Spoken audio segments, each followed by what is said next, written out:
Hello, I'm Makoto Priano with the Arataka Research Consortium, and I'm assuming you're all here because you're curious about drifters, and hopefully I'll be able to answer some questions and provide you some more information.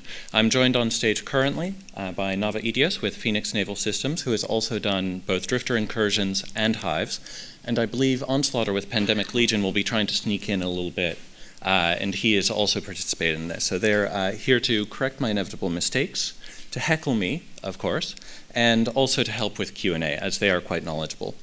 Just to let you know that this is a half-hour presentation. If we run short on time, then there will be an informal Q&A outside.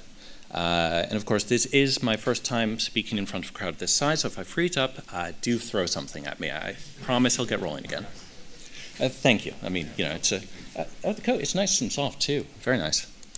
So, today's plan, we're going to deal with, in the first place, why the drifters are a big deal, the lore of the drifters, how, or what their strengths are, how we deal with those strengths, where to find and engage drifters, what we get for engaging them, what's coming for the drifters so far as we know, because obviously CCP plays very mum with this, and then any remaining time will be used for questions.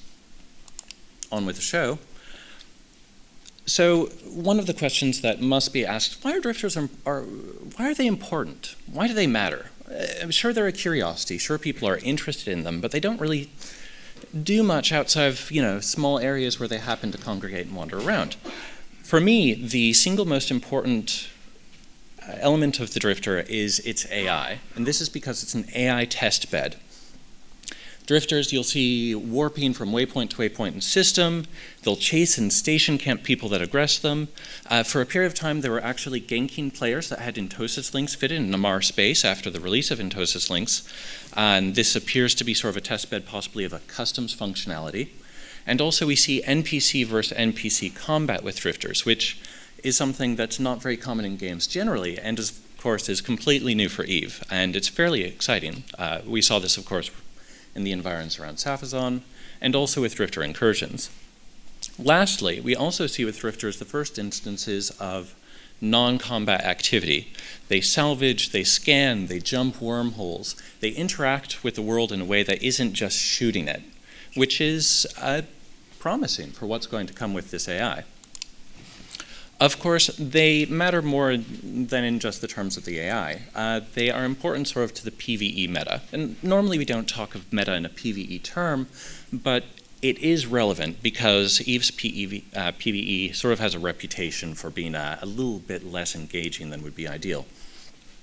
So, as a new faction, they don't necessarily comply with the norms or the rules of other factions in EVE. They're able to break existing norms, whether it's having multi-layer shields, whether it's the Doomsday, whether it's simply their behavior as an AI test bed. And because of all this, they also force people to deal with NPCs in a way that's a little bit more diverse than, oh, it's a red chevron, I'll shoot it. As many of us probably have heard with stories of court mates or alliance mates who have just sort of shot the red chevron and then lost like a Navy Raven or whatever. And that is, of course, very important for EVE. Of course, because they are potentially lethal, people tend to avoid drifters. They don't want to engage them. And ideally, with this presentation today, we will break out of that mold and provide people a little bit more confidence in fighting the drifter. Of course, they're important for more than just the PvE meta. Obviously, they are an important factor in the storyline of EVE. We see, for instance, in the case of Silent Battlegrounds, there are a pair of unknown wrecks. In addition to the destroyed Revenant and the Sleeper runes, we suspect that the drifters have been involved in fighting against Sansha. We, of course, also see unknown wrecks and superior sleeper caches, which imply possibly that it's the drifters that have been raiding old sleeper stockpiles for equipment. Obviously, they tie in with Carolyn Star and Talican technology, given their arising immediately after Carolyn Star. And obviously, they also tie into why we are here for this event, or at least for the Friday night fight, with their assassination of Empress Jamil I. So, needless to say, that's an important storyline element. And of course, in what's coming, we also see that drifters will be making more of an appearance in wormhole space generally with their appearance in C5 and C6 combat sites. And from CCP Affinity statement at Vegas, we know that they're coming to the defense of the sleepers, possibly whether the sleepers want them to or not, which has interesting storyline implications. Of course, obviously, for lore stuff, I definitely make some recommendations. Hydrostatic, Interstellar Privateer, Mark 726's Lore Survival Guide. Definitely check them all out. Okay, so this is why they're important. Who or what are the drifters? From in-game descriptions, we know that they're from wormhole space, that they're arising from the ruins of sleeper civilization.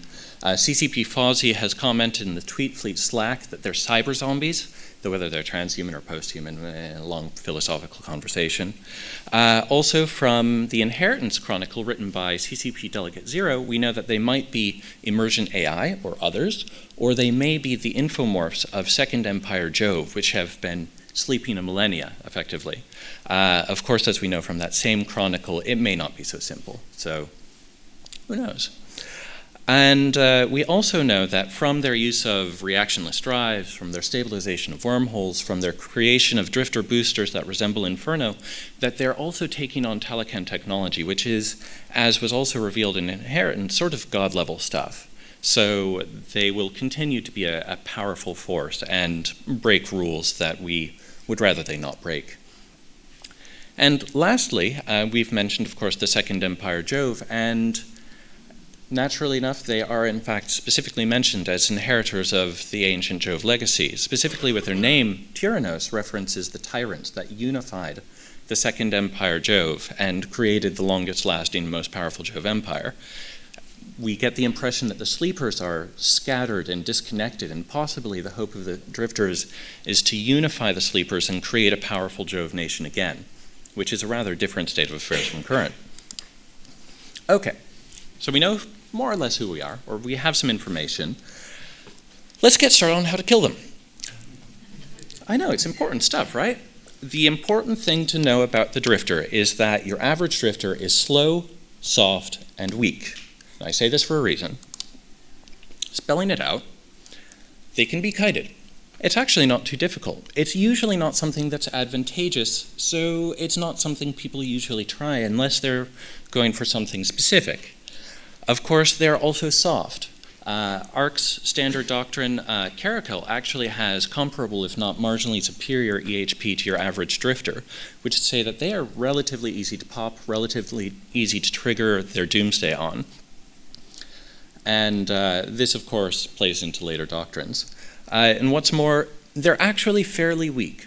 Okay, so they have a decent DPS, 1280, pretty good for a single battleship, but it's nothing compared to a gang, so it doesn't necessarily even take that much in terms of logistics just to tank their regular DPS. The implication here is that the difficulty in fighting a drifter isn't their general set of statistics. It's obviously the doomsday. I know, right? Who'd have thought? And as we know, this is a 750,000 EHP single hit. It does have tracking, hooray, but most ships take it in the face and then promptly blow up, including capitals, as we all famously saw in that scope video. But there are two ways of dealing with this. Who cares if it's 750k EHP if you're in a destroyer, or if you're in a Tech 1 cruiser? Obviously, the primary method of dealing with drifters is just to plan to lose the ships and have enough friends who didn't die that you can finish the drifter. It's pretty straightforward that way. Of course, there are other doctrines that use a ship that is able to take a doomsday to the face and keep fighting. For obvious reasons, this isn't the dominant doctrine. So, what do these doctrines look like? Obviously, you either eat the doomsday or you scoff at it. The two principal doctrines that eat the doomsday, we see the disposable destroyer doctrines, principally used around Safazon or also by the What Drifters Drifter Incursion group, and they used respectively coercers or thrashers. The idea being that, well, if a ship costs $1 million, who cares? You're probably going to use that much in ammo anyway. So you trigger the doomsday, you eat it, and you come in with proper DPS. Alternatively, if you're not in a situation where you can bring in a large fleet, or rather you don't have reships near at hand, the Arataka Research Consortium usually uses caracals and scythes. The idea being that, sure, you'll lose one cruiser, but a Tech 1 cruiser is something that you can sneeze and get the value of, and the remainder of the fleet will be durable enough that it can finish killing the drifter. And it's obvious why we use this. Of course, I also mentioned Cineal doctrines, and I will be referencing Cineal a number of times. He's a master drifter hunter. His doctrines, to be honest, require huge cojones, and I say this specifically because he's a Spaniard. He's a wonderful fellow, but it does require that you bling tank fairly sturdy ships, and it also requires a fair degree of precision. Okay, so we have tools. Where do we use them? Obviously, as we see here, that's a drifter hive. Iceland for scale. You'll see over the line there's an avatar. Obviously, not terribly large with regard to the hive. Hey, look, hives. Obviously, the place we want to fight. What's interesting about them? Obviously, the hive itself is massive. It's actually quite pretty. It's the only instance of drifter infrastructure that we know of that's purely drifter and not co-opted sleeper. These systems are also where they're taking the salvage from Jove observatories, so presumably they're logistical hubs as well. And of course, this also happens to be the location that was seen in last year's Emergent Threats trailer, where we saw drifters salvaging sleeper corpses and reanimating them. So when I say that this is a logistical hub, it might actually be a production center for new drifters. We don't necessarily know, but we can certainly guess. Of course, there's also what we now know is called the Nexus, which is a massive spatial distortion. And when I call the hive pretty, if you've been on an op, you know it's pretty cool.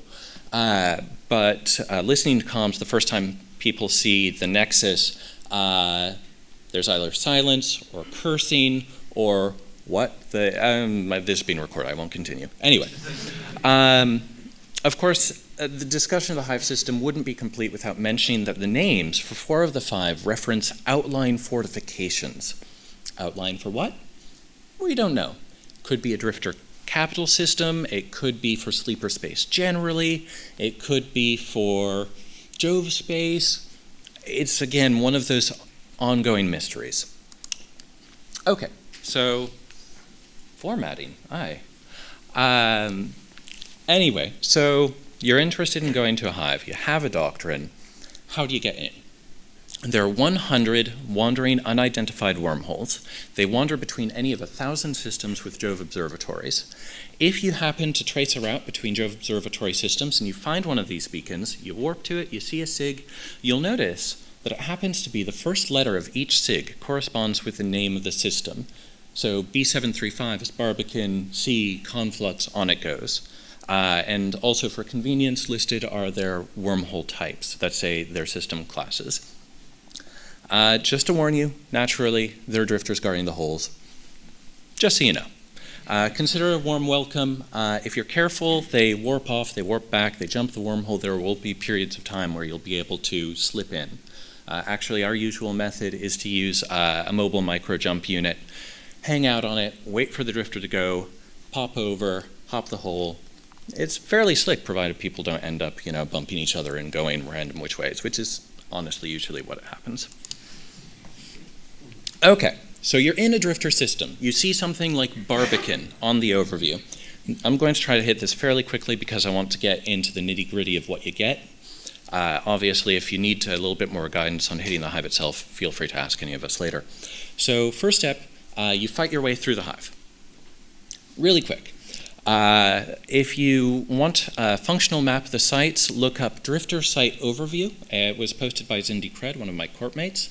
It includes functional maps of all 5 of the hives. You can either go up one side or split and go up both.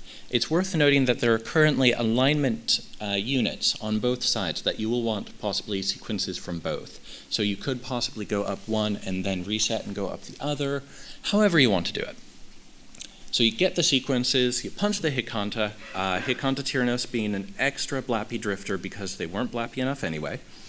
And when you blap him, you'll get certain MacGuffins. which you then feed into things. And I use this term MacGuffin. Let me explain it because I'm fond of the word. It was a term created by Alfred Hitchcock for something that is the focus of a plot. So for instance, in the movie The Maltese Falcon, the falcon is the MacGuffin. It's the thing that motivates people.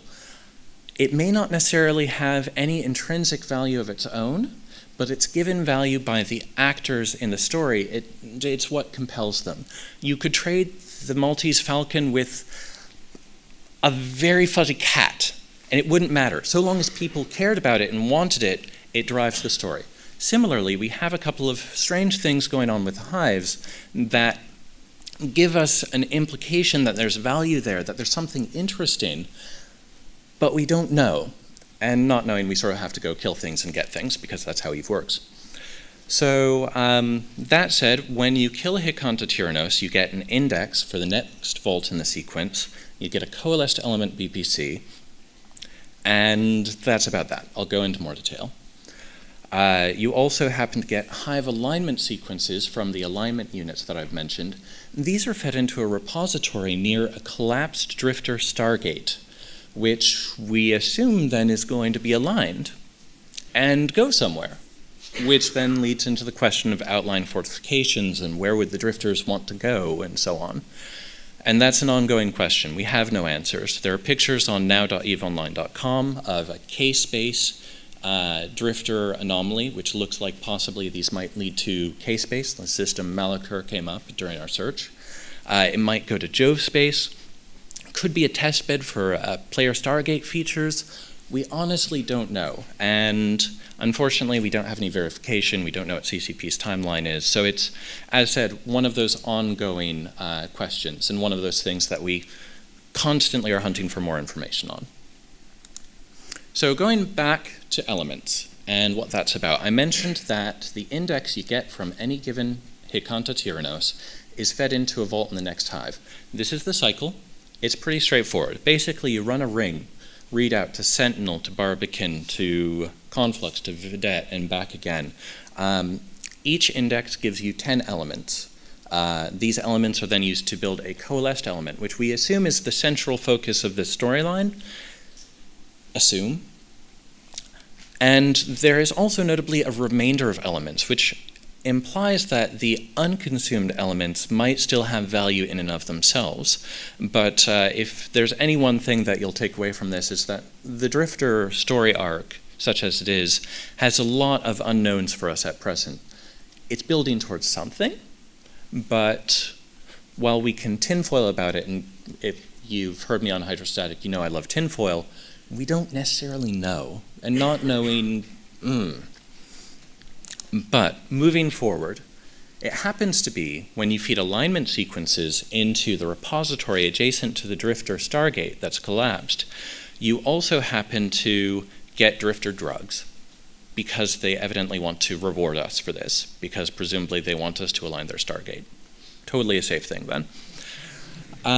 Also, you'll notice this wonderful little GIF of the anomaly that surrounds this collapsed Drifter Stargate, and it's absolutely massive. It's a skybox effect, and as said, the prettiest thing in Eve. So if you're into space tourism, do check it out. Yeah, onward. So no discussion of drifters would be complete without discussing incursions. And first, I do want to offer props to the three groups that were principally running them. There was Dogma Project, which was started by Cineal, using his doctrines, and they were running privately. There's PNS Drifter Fight Club, run by Nava Idios, and Onslaughter from Pandemic Legion, assisted by various other ARC coordinators. And of course there's What Drifters, which was notable for being the only public group running Drifter Incursions. It was started by Marathia and Beryl Solanyava, and it used disposable destroyer doctrines. Pretty cool folks, all of them. Cineal, as I've said, is lovely. These guys are fellow coordinators, so obviously I seem to like them or something. It's also worth noting that there was a fourth group, a Russian group, that attempted to use Cineal doctrines, and they ran into a series of unfortunate incidents with drifters, as happens. And after multiple days of this, they just sort of went, probably not worth it. Of course, while the drifter incursions are currently inactive and possibly gone for the duration, the system that was used to create these drifter incursions is still existent. And it's worth noting that this is a generalized incursion system that, digging around the data, they call the tail system.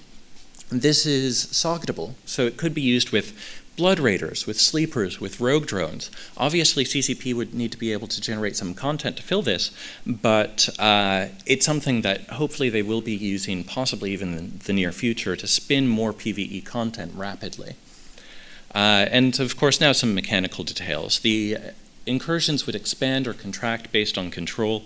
NPCs would be warping and fighting throughout the system, drifters and Amar Navy. Once the control bar got to a certain point, there would be a massive final influx of NPCs of both sides fighting, and then the control bar would tick from 9% down to 1, where it would stay, at which point if you ran a single other site, the incursion would be ended. So there wasn't a mothership site as you would see with Sancha incursions, which means that they weren't farmable in the same way, which has been stated as one of the design goals for CCP. Of course, we've talked about past and present, let's talk about future. There's the Arithmos Tyrannos, which is coming to wormhole space. It's currently on Singularity. The notable thing about this is that it might warp out of the site it spawns in and then continue to hang around a wormhole for several days, just harassing the people there and coming to the aid of other drifters that may end up spawning in other sites. So if you're not careful, if you're not actively hunting down the drifters in a high-class wormhole, you could end up with a full-on drifter fleet hunting you, because that's totally the happiest thing for a wormhole inhabitant ever. On the mechanical side of it, our knowledge is still limited. We know that it's intended to keep the interesting quirks of drifters, that it's not a glass cannon like other drifters. It doesn't currently have a doomsday. Seems undrifter-like, but okay. Of course, you do need to point it with 4 points or more to ensure that it doesn't run away. Points in PvE? Okay. And it's also noteworthy that it salvages to sleeper loot. Let's say sleeper salvage. This is the first drifter to do so. It does have a different type ID from normal, so sleeper salvage won't be coming to K-Space. Unfortunately, for people that enjoy tinfoiling, it took the type ID associated with the huge sleeper wreck, which means we're not getting a sleeper capital ship in the near future. Sad panda.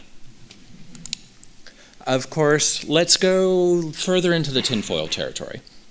So on Singularity, we saw an event that seemed to be coming that had Jove DNA sequences dropping from drifters and seekers that could then be fed into a cold storage container in drifter wormholes at a Sisters of V flotilla that's been posted there.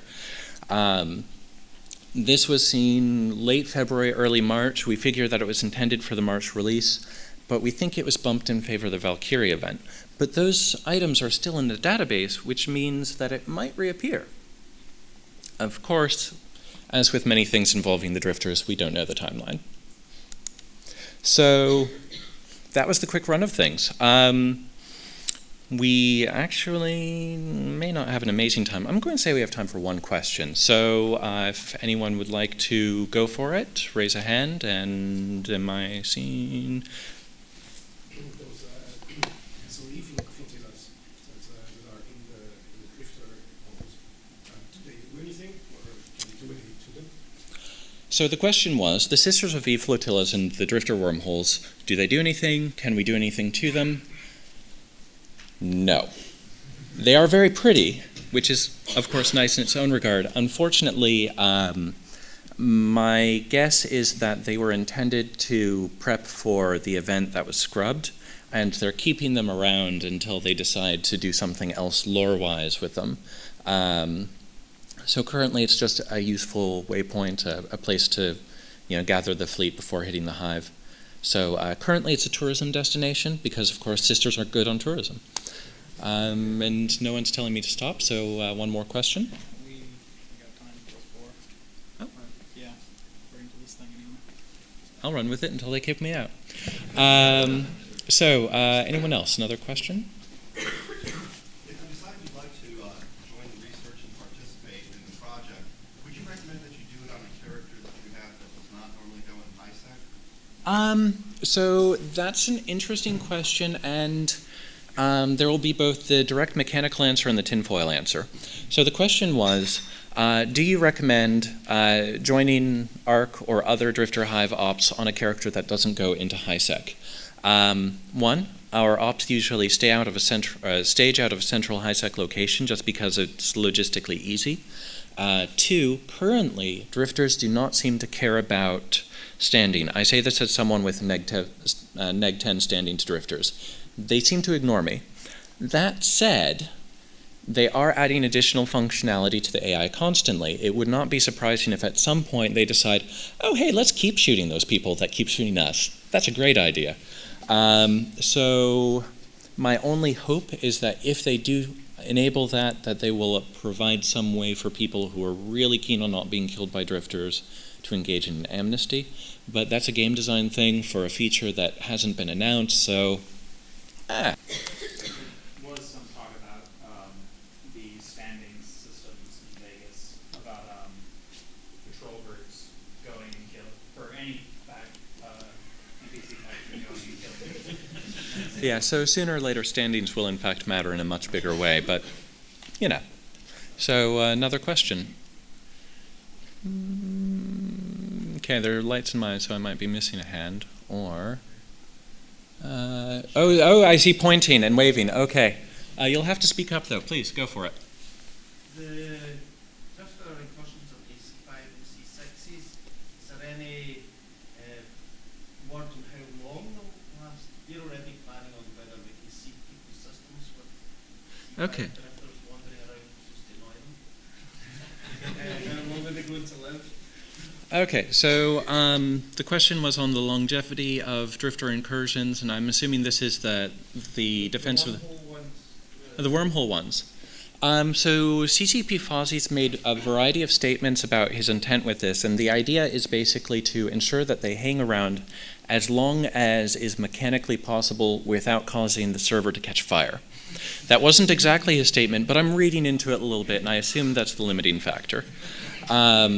So it sounds like 3 days is sort of what they're currently thinking is a nice duration to toxify a system with drifters, but not make it uninhabitable for years on end. So, anyone else? Wave at someone, point at someone if they're raising a hand. I'm not seeing it. Yeah, I think. Yeah, okay. In which case, oh, wait, a hand. Go. Let's pretend I know nothing about drifters. When you're going into the hive, I mean, how kind of a large group are you taking? We've run with groups of various sizes. This is assuming that you're going with an ARC-style Caracal and Scythe doctrine, not counting ancillary characters like hackers or couriers or link ships. We've run with as few as... We've run with less. We've run with like... What's that? 18 was scouts. Oh, it's scouts, but I think we've run with 14, including ancillary. The locks were removed. You had to run with like 20 because you had to go up each slide. Now that the locks are gone, you're going to go quite a bit less. You basically just have to tank the drifter and survive about 4 or 5 doomsdays total. You know, it's a thing, surviving doomsdays. Or feed enough ships before 5 doomsdays. Yeah, so that you can have a fleet that's beat down a bit but still kill drifters. Generally useful. But yeah, so we usually like to cap out high 20s is, of course, the point at which you're just sort of merrily coasting through and blapping drifters left and right. Down as low as like 12 to 14 is the point where you can make it in. But, you know, towards the end, it's like, are we going to run into 2 more or 1 more? Because, So that's about how the counts go. Go for it. So along the same line of not having done much with drifters, what is the cycle time on their doomsdays? So if you don't happen to blap them in 20 minutes, it will reset. Which actually brings me to a point about the Arithmos Tyrannos.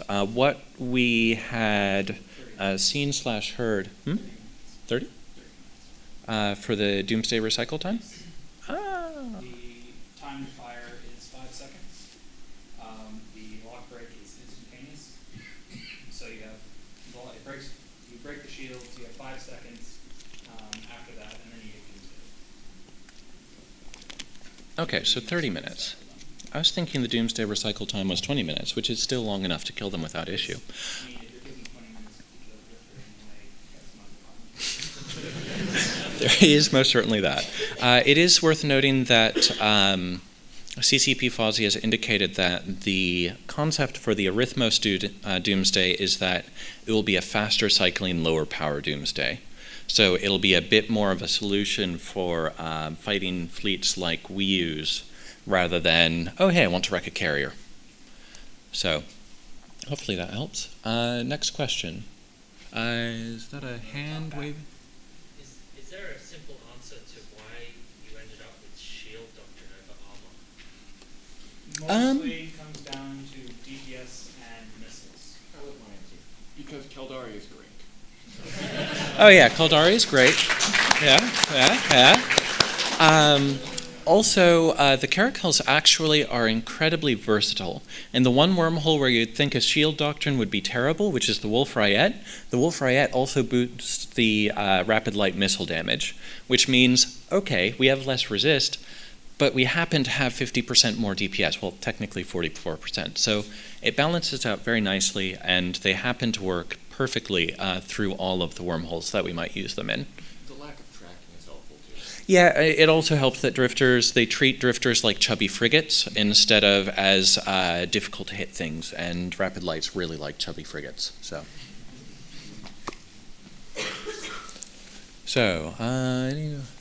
go for it.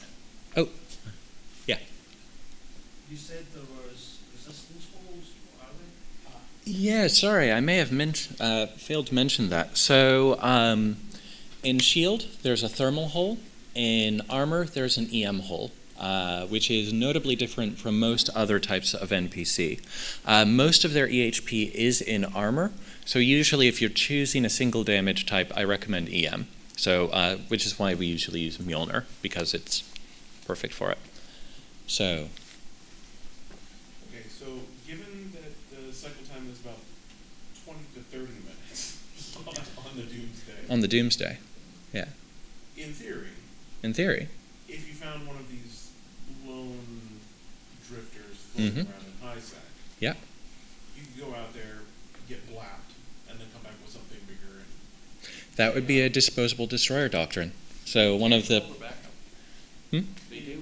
They do call. Okay, so here's an interesting mechanical thing with the circadian seekers that you see in Jove observatory systems. They wander around, they do their thing. If you blow them up, they might be reinforced with more circadian seekers or drifters. When drifters get shot, they're usually running around in pairs anyway. So you would need to trigger both doomsdays, because once you land and they engage you, if it's two drifters, they've got you with 10 points right there. That can reach out to 250 kilometers. Not insignificant. So against a lone drifter, yes. The reinforcement functionality. I have seen it on Drifter before. When you're using our pulse to blow them up. Which is a thing. Yeah, of course, obviously you can use capitals, you can use posses to kill drifters, but usually if you're, wandering around HiSec, if you're going into a hive, that's not usually an immediate option. But posses can be anywhere, and actually I suppose after Wednesday you could use citadels to blow up drifters too, because hey, most of the time you're going to be invulnerable anyway. Yeah, who can? So, I see a hand there. Actually, I was farming them on my pals with Super Cap for a while when they first came out, because they went on. And I think one of the patches about a month or two after they came out was drifters stopped following you to a moving point. So if you would go out and bait a drifter, it would work it back to your paws, right? Mm-hmm. Tackle it up Mm-hmm. and chew it up, but I seem to recall a patch note, and then the behavior changed with that patch note, saying that they would no longer work to moon grids or. Interesting. Okay, that seems like the sort of functionality they would add to fix what would be effectively an AI hole. I know that some people have reported that they run away from supers. Obviously haven't been able to personally verify that, so mileage may vary. It is worth noting that at this point, if you attempt to bait a drifter and then draw it somewhere, You will need at least 5 warp core stabs per drifter. So if there are 2 drifters, you're not moving. You know, sort of hard to have 10 lows. Yeah. Do circadian sleep, or do drifters and circadian sleepers interact other than drifters dependent seekers? So circadian seekers appear to be sort of an autonomous drone probe sort of thing for the drifters. Drifters will reinforce seekers if you engage their groups and reduce them past a certain size. So yeah. Also, it's worth noting that if you fight the sleepers in a drifter hive system, as there are also random other sleepers, you do get drifter standing hits just for killing sleeper drones. So that's a thing. Anyone else? Okay, go for it. Your hand was up. Yeah, if you're in like C5 or C6 to steal some gas, can you actually spawn one of those? What gas? we've heard at present is that they're only going to be in combat anomalies. So it doesn't sound like they're going to be in data, relic, or gas sites currently, at least in terms of spawning. If they're already existent in the system, good question. I do believe that drifters will warp to random anomalies periodically, but I do not know if they will warp to signatures. Actually, I believe they don't currently. I have Yeah. had that happen. You have pursuing you? I've had that happen. Oh. Not recently. They do warp to combat flags in the system to check it out. Okay, combat flags. So there was Okay. actually a pretty fun video where Black Legion was fighting Brave, and a couple drifters walked in, killed Elo. Primary elo. Why not, right? Okay. Is there a way to gain standings with them? Not currently. It's been stated by CCP Affinity to be something that they would possibly like to do depending on how the storyline goes. I get the impression that they have some general sort of goals and ideas as to how it's going to progress, but they also want to see what interests players and what they have the development bandwidth for. So possibly in the future, there's also been talk possibly about player pilotable drifter ships, but obviously all of this would be far future if they even do in fact decide to prioritize it. Corpses were standing. That works, you know, hey, why not? All right, anyone else? Go for it. Your drifters walking around C5 and C6s, do they show up on T-scan? That is a design goal. CCP Fauzius said that there are some technical limitations that they need to overcome. He has indicated that they also want them to be combat probable, so that you can actually hunt them down aggressively as opposed to just sort of going, well, let's spawn another site and see if we can get the fleet that's in the system to engage us. So, any other questions? I'm not seeing any hands, and I was actually told that this would be a 30-minute presentation as opposed to 40 minutes. Not that anyone stopped me. I know, right? They keep telling me half hour. It's like, well, we'll work with it. So, last call. Any questions? All right, I think we're good. Thank you for your time.